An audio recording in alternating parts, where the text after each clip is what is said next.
Dans cette vidéo, nous allons parler d'une plante dont vous connaissez certainement. N'oubliez pas d'activer la cloche de notification pour ne manquer aucune de nos vidéos et mentionnez le nom dans votre langue dans les commentaires. Il s'agit du carica papaya.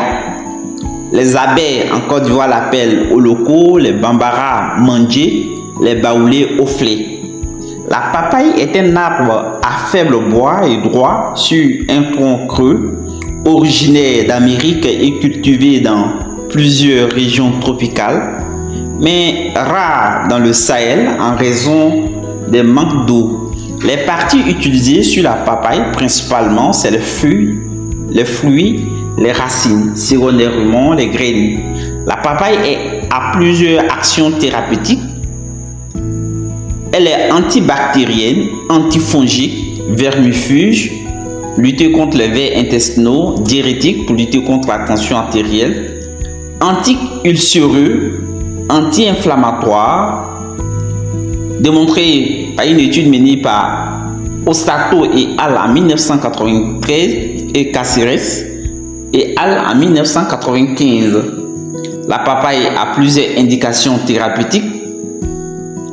Elle est utilisée dans le cas de constipation chronique, de dysenterie, présence de sang dans les selles suite à une infestation par les amibes, en cas d'hypertension artérielle, des maux de dents, une pharyngite, c'est-à-dire les mal de gorge dus à des virus ou des bactéries, en cas de rétention urinaire due à prostate, des vers de Guinée, blessures, en cas de dystocie, c'est-à-dire accouchement difficile, les maladies fébriles, toutes les maladies qui vont provoquer la fièvre, en cas d'amibiase, des helminthiases intestinales, les vers intestinaux tels que oxyure, ténia, en cas d'ictère, qui a été démontré par Mchana et al. En 2000 et l'agence des herbes pharmacopées du Ghana en 1992.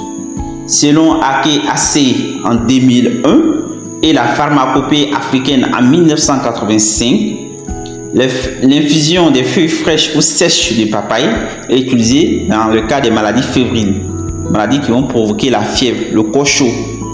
La décoction des feuilles fraîches de la papaye est utilisée en cas de hernie discale, du paludisme, du cancer, des douleurs urogénitales, surtout chez les femmes.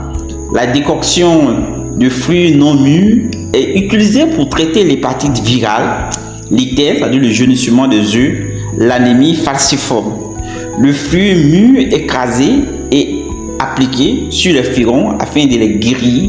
L'infusion de la poudre des graines séchées prise à jeun lutte contre les vers intestinaux.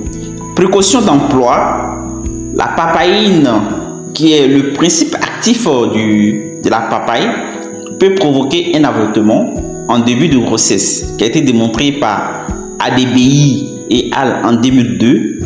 Des effets indésirables: aucun effet indésirable à dose faible, mais à dose élevée, surtout les graines qui sont riches en papaïne.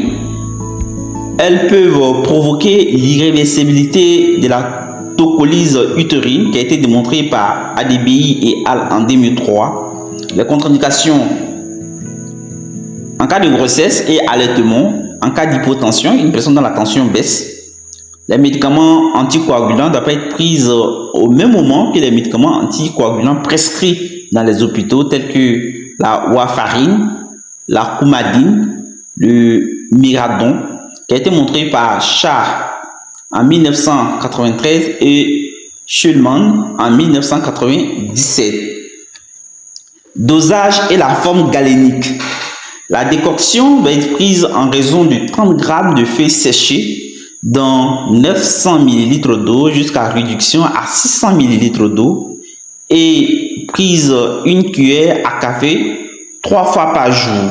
La test, c'est-à-dire que le jus, lorsqu'on trace sur le fruit non mûr de la papaye, le jus qui sort, on prend en raison de 10 à 20 grammes mélangés avec du miel et de l'eau tiède après chaque repas avec une dose de 4 à 8 grammes, c'est-à-dire une cuillère à 2 cuillères à soupe pour les enfants, diluée d'un peu d'eau ou mélangée avec 3 ou 4 cuillères à soupe de miel.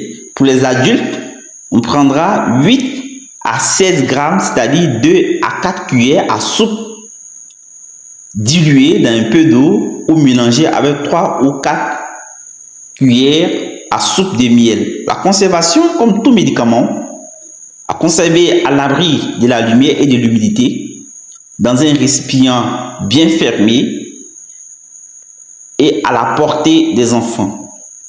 Merci, à la prochaine.